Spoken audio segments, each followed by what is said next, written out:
नाशिक हा भाग असा आहे जिकडे शिवसेनेचा खूप होल्ड आहे आणि त्यासोबत मनसेचा सुद्धा काही प्रमाणात तिकडे ताकद आहे। कार्यकर्ते आता निघतायत, काय भावना आहे कार्यकर्त्यांची?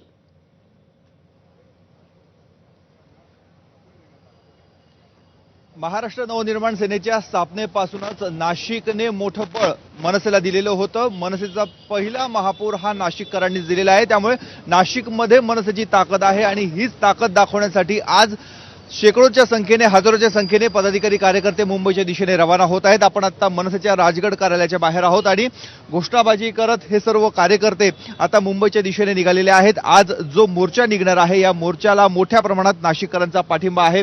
आज तुम्ही मोर्चात सहभागी होत आहेत, काय अपेक्षा घेऊन चाललाय? सन्माननीय राजसाहेब ठाकरे यांनी एक विधानसभेची निवडणूक झाल्यानंतर त्यांनी लगेच आमच्या सगळ्यांना पत्रकार मुंबईला बोलवलं आणि त्यांनी सांगितलं की हे सरकार बोगस पद्धतीने निवडून आलेलं आहे। त्यांनी 1 वर्षापूर्वी सांगितलेलं होतं आणि सगळ्यांना माहीत झाल्यानंतर, सगळ्या जनतेला वगैरे आता सगळ्यांना माहीत झालं की राजसाहेब हे खरं बोलले होते आणि हे सरकार खोटारडं सरकार पद्धतीने निवडून आलं आहे। काय सांगाल? तसं बघितलं तर महाराष्ट्रात आज जागोजागी प्रत्येक मतदारसंघात हे बोगस मतसंख्येची जी आकडेवारी समोर येते, याच्या बाबतीत निवडणूक आयोगाला विचारलेल्या प्रश्नाला सरकार उत्तर देत आहे। याचा अर्थ त्यांना कुठेतरी भीती वाटते आणि राजसाहेब ठाकरेंनी जी भूमिका घेतली ही जनसामान्याच्या मनातली भूमिका आहे आणि हे 100% सत्य आहे। आणि होतं काय माहिती का, मतदार याद्यांमध्ये लाख सव्वा लाख याद्यांचा एका मतदारसंघात घोळ होतो।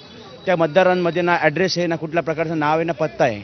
ते पत्ते नसताना मतदान कसं करून घेता आणि खोटं मतदान हे कसं सिद्ध करू? पत्ते नाही तरी मतदारांची नाव आहेत। आपण बघतोय मनसेच्या कार्यालयाच्या बाहेर असा भला मोठं होर्डिंग्स लावण्यात आलेला आहे, संयुक्त मोर्चा, सत्याचा मोर्चा आणि त्याचबरोबर सत्तेसाठी घौडदौड कारण संविधानाची मोडतोड, अशा वेगवेगळ्या प्रकारचे स्लोगन्स लावण्यात आलेले आहेत।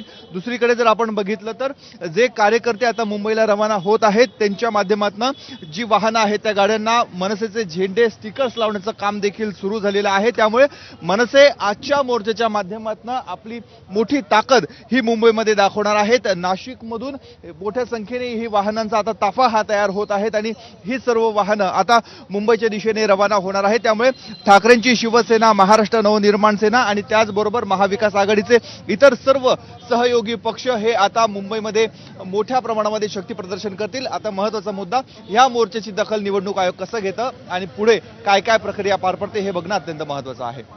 निश्चित। मुकुल, धन्यवाद दिलेल्या या सगळ्या सविस्तर माहितीसाठी। आणि आजच्या विरोधकांच्या वज्रमुठी संदर्भात, या मोर्चाबाबत